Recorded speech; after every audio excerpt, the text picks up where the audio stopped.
Hello and welcome back to another episode of the Athletic Insight Podcast with me, your host, Harry Rose. I hope you enjoyed last week's episode where we looked at whether the Olympics was a local or global media event. This week though, we are going to be looking at whether there was a gender agenda at the Olympics on either NBC or Eurosport's Olympic channels. Let's roll the intro.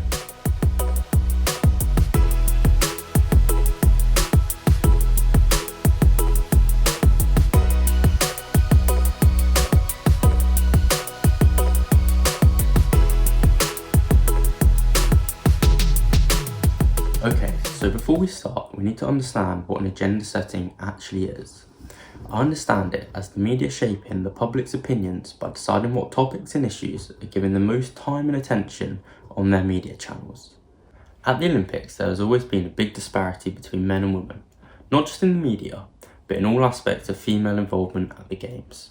Going back over 125 years to the first Olympic Games in Athens, females weren't actually allowed to compete. Since then, there has been a lot of slow progress up until the most recent Paris Olympics, where there was actually equal number of men and female athletes competing for the first time ever, which is a notable achievement. However, does this equal representation in competition also mean there is equal representation in the media? Today we are going to be looking at the datasets from Eurosport and NBC YouTube channels to see whether there really is an agenda setting against women at the Paris Olympics.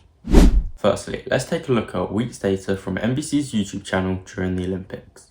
The data shows that there are more men's videos, which are also longer in length. However, the women's videos generate more views, more comments, and more likes. This shows that there's probably more interest on women's videos on NBC. However, they aren't actually making more women's videos. This then begs the question, why wouldn't you just make more women's videos, as this is probably what makes them more money from YouTube videos and gets them more coverage. Next, the data from Eurosport's YouTube channel is actually quite similar to the data from NBC's YouTube channel. There are more videos of men on Eurosport, however they aren't actually quite as long as the women's videos, but they do get more views.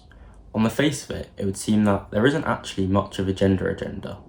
However, when we look deeper into the hidden data, it shows that this may not be the case on Eurosport's channel. As the data shows, the coverage for both men and women's sport at the Olympics was actually pretty similar across NBC and Eurosport's YouTube channels. I then looked it further into what they actually contain in the videos with things like the thumbnail. During the Olympics, Eurosport posted daily highlights of both the athletics and the swimming throughout the 10 days they were each on. These consisted of the best parts from each day from the best athletes. As there is an equal number of events between men and women in both athletics and swimming, you would also think that there's probably the same amount of coverage on the thumbnails in the videos Eurosport make. However, I found out of the 18 videos I looked at of the highlights from athletics and swimming, 13 of the videos had men in their thumbnails compared to only 5 videos which had women. This is a massive difference, as the data we actually see is the data between the videos of men and women, which is actually pretty similar. However, this is more of the hidden data, which shows that there actually is a big difference between who gets shown in the thumbnails. This creates the public opinion that maybe the men's videos are more important and that they're better to watch, which really just is a prime example of agenda setting at the Olympics. It's not even as if Eurosport can say that they're only putting men on the thumbnails because of their popularity. There are massive superstars like Keely Hodgkinson, who won 800 metre gold at the Olympics after in Tokyo only managing to get silver, and Faith Kipyegon, who broke the 1500 metre Olympic record, that don't get noticed on the thumbnails. Another thing I looked at is the video views from some of the main sporting finals at the Olympics. On screen is a graph showing the data with sporting finals down the left hand side, views for men in the blue, and views for women's finals in the pink. As you can see, the only finals of women that get more views is the gymnastics all-round final and the women's marathon, the latter of which was the final event of the Olympics, and so you'd expect it would probably get more views. In all other finals, the male videos do get more views. To understand why this actually was, I looked into the titles of the videos and the language they actually use within them. The 10,000 metre for the final for the men, the title was Olympic record ! With a fire emoji, whereas the women's was just what an effort with a clapping emoji. For the basketball, Steph Curry delivered a masterclass with a GOAT emoji, and for the women's final, it was a remarkable end to the game with a clock emoji. For the tennis, which was the biggest difference between views between men and women, Novak Djokovic was said to be the greatest of all time in the thumbnail, and it used the word defeat in capital letters in the actual title, whereas the women's game, it was just about a historic gold for China.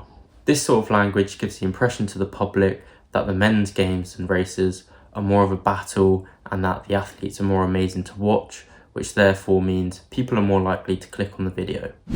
Overall, it is clear that there is an agenda setting against women at the Olympics. The problems mostly lie in the hidden data, like the video titles and the thumbnails by companies like Eurosport and NBC, as we saw today. However, the Olympics is still one of the more equal major sporting events in the world, I'd say, in terms of representation for both men and women in the media.